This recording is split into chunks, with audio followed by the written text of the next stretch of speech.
everyone. We're here live from COP29 from Baku, Azerbaijan.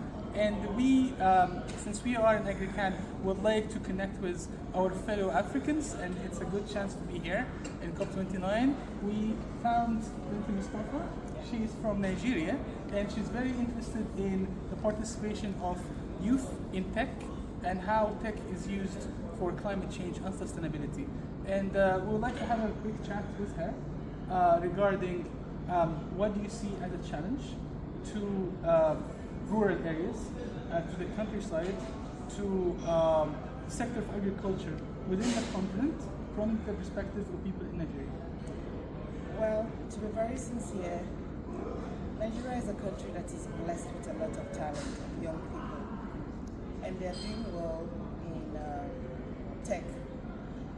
The problem is there is a missing link between how to use the tech talent and skills to address solutions that is relevant to the local environment. This is my take because when you see young people from Asia, China, Korea, and They have a lot of opportunities. they have a lot of opportunities. So they have a lot of the skills they have, the talent they have in tech is helping to develop solutions. So we are not. Rather, what we're doing is we're sending our talent and brains to other parts of the world. They are not useful to us in our country. They're not useful to us in our continent. If you go to Europe, if you go to the USA, most of the young people that are doing well in tech, some of them are from the continent. Yes. But there isn't a lot of opportunity and support and guidance and direction for that talent and skills to be relevant to benefit the continent. It's very similar to Egyptians. So you have Egyptians everywhere, you have Nigerians everywhere. Yes. You see them. Yes, I have to be very sincere. I work with young people yeah. in 2 African countries. So this is the truth. And actually that's one of the things that we feel in our startup as well, because we are in the sector of agri-tech.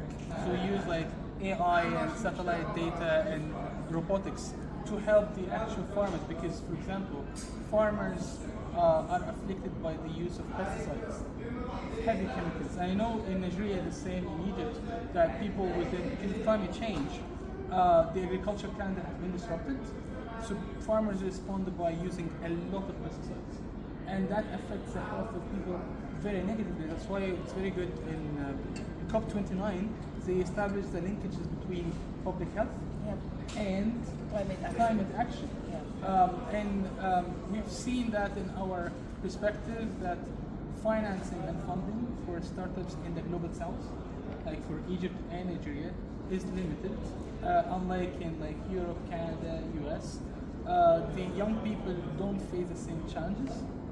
And it's very important in COP29 to talk openly about the necessity for adequate financing. And I think that's a key word echoed throughout all the pavilions we have been to. And also, I think it's very important to have more South-South collaboration. We're glad to report that we have been in a program called Agri-Tech for Egypt. And actually we had a couple of Nigerian friends coming over. And it was great to hear their perspective, especially the fact that Nigeria is a big country. So they have to work with a large population to feed. You need to look at the challenges of agriculture, food production security.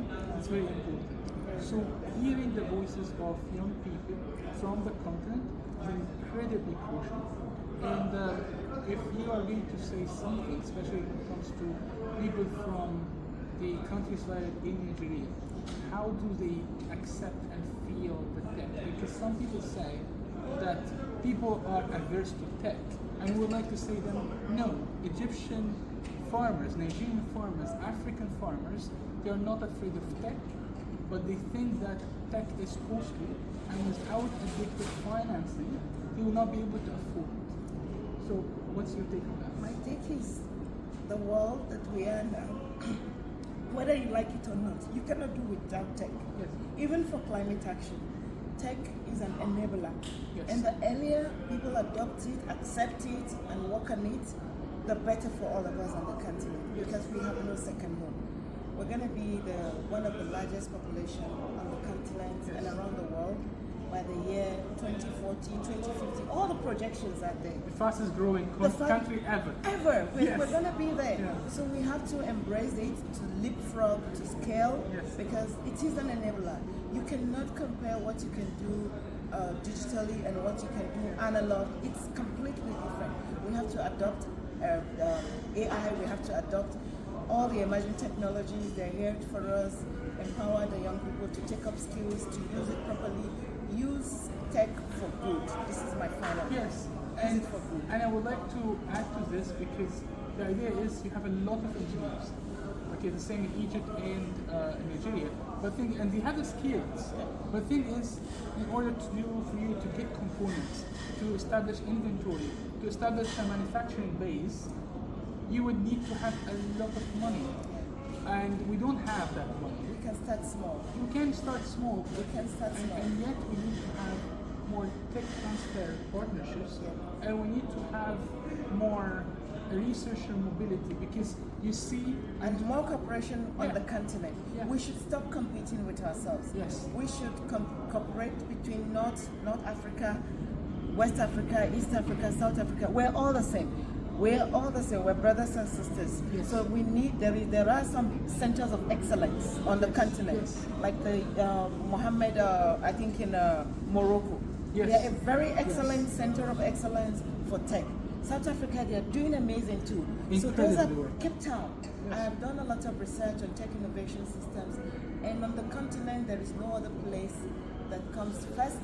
My thesis for my graduate studies was about innovation hubs on the continent. Yes. The premier place for tech innovation hubs within universities and on the continent is Cape Town. The second place is Rabat, the U6 Mohammed. We need to work with ourselves. We should stop fighting ourselves. We need to collaborate, because there are some excellent models that we can copy. We don't need to copy. We don't all have the to models. reinvent the wheel. Yes, we don't Yeah. need. You don't need to only copy things, because this environment are closer to us. Our realities are more closer.